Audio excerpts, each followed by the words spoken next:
Ronaldo keeping speed game on workout clip that Ronaldo ISO speed Wait, he wanted to get it to me? You got you. And one other person in the entire world that have these boots. Yeah, Spain နဲ့ What? ပြင်ချင်းကန်တဲ့ချိန် Ladies နော် in the World Cup. 1-1 နဲ့ What? There we go. Ronaldo, သူဝင်ချူချူသူဝင်ချူတစိတ်ကိုချူ his own နော် boots. တစိတ်ရ There's only 20 made in the whole တစ်ဖက် world. မှာ And Ronaldo gave these to me. စပင်ရဲ့တစိတ်နော်တစ်ဖက်မှာကျော် Oh my ဘေဂျင်းရဲ့ God. တစိတ် Oh my တ God. ကယ်ကောင်းမနော်ဒီကောင်လက် I တဲ့ have the Toto only Gonzalez. special made Ronaldo boots in the world that he wore in the World Cup.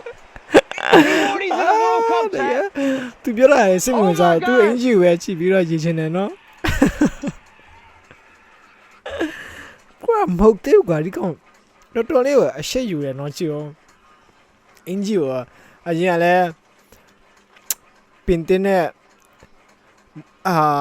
မာရာကိုကန်တော့လည်းအင်ဂျီကိုတချမ်းမာရာကိုတချမ်းဖရန်နဲ့အခုလဲချီအောင်စပင်နဲ့ဘေဂျင်းကန်တော့ကျွန်တော်တစိတ်ကပုံသေးကွာဒီ ISO speed ကိုလေ ISO speed ကိုဆေးရုံပို့ရမှာအမြန်ဆုံးဒီကဘာဖလားမပြီးခင်တော့အမြန်ဆုံးဆေးရုံပို့ရမှာ ISO speed ရဲ့အမြန်ဆုံးဆေးရုံရောက်ပါစေလို့ဆုတောင်းပေးပါတယ်